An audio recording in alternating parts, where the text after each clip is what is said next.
পর এক কফিনবাহী অ্যাম্বুলেন্সের সাইরেন আর স্বজনহারাদের আর্তনাদে ভারী হয়ে ওঠে চারপাশ।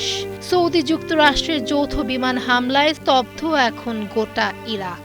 বিধ্বংসী এই হামলায় মৃতের সংখ্যা বেড়ে দাঁড়িয়েছে ২০ জনে।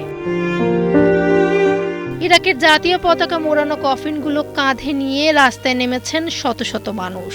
যুক্তরাষ্ট্র ও সৌদি আরবের যৌথ বিমান হামলায় নিহত পপুলার মোবিলাইজেশন ফোর্সেস PMF এর সদস্যদের শেষ বিদায়ে উত্তাল হয়ে ওঠে গোটা বাগদাদ।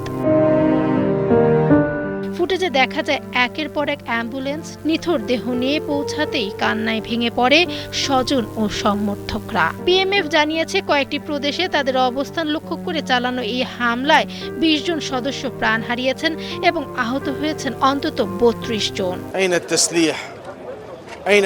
আমাদের সন্তান, জনগণ আর দেশের সার্বভৌমত্বের সুরক্ষা কোথায়? প্রতিদিন এই দেশ আক্রান্ত হচ্ছে। সরকারের কাছে প্রশ্ন, আমাদের সন্তানদের নিরাপত্তা কোথায়? আজ এবং প্রতিদিনই আমরা চোখের মণি সমান সেরা যুবকদের হারাচ্ছি। আমাদের কোথায় নিয়ে যাওয়া হচ্ছে? এই অপরাধমূলক হামলার আমরা তীব্র নিন্দা জানাই। তবে মূল প্রশ্ন থেকেই যায়, এই সব কিছুর মাঝে ইরাক সরকার কোথায়? হামলার সপক্ষে যৌথ ব্যাখ্যা দিয়েছে মার্কিন ও সৌদি প্রতিরক্ষা বাহিনী। মার্কিন সেন্ট্রাল কমান্ড এক বিবৃতিতে দাবি করেছে, পূর্ব ইরাকে ইরান সমর্থিত গোষ্ঠীগুলো লজিস্টিক ও অস্ত্রের গুদাম লক্ষ্য করে এই হামলা চালানো হয়েছে। ইরানের সশস্ত্র বাহিনীর নির্দেশে এসব যোদ্ধা মার্কিন বাহিনী এবং সৌদি জ্বালানি অবকাঠামোয় বড় ধরনের আক্রমণের প্রস্তুতি নিচ্ছিল বলেও দাবি করে সেন্টকম। সৌদি আরব জানিয়েছে গত ২ দিনে তাদের তেল স্থাপনা লক্ষ্য করে আসা বেশ কয়েকটি ড্রোন ধ্বংস করেছে প্রতিরক্ষা ব্যবস্থা। আর তারই প্রেক্ষিতে আত্মরক্ষার্থে ইরাকের ভূখণ্ডে এই পাল্টা আঘাত। তবে সংঘাত না বাড়ালেও যে কোনো আক্রমণের চড়া জবাব দেওয়ার হুঁশিয়ারি দিয়েছে রিয়াদ। হামলার পর সতর্ক অবস্থানে রয়েছে বাগদাদ।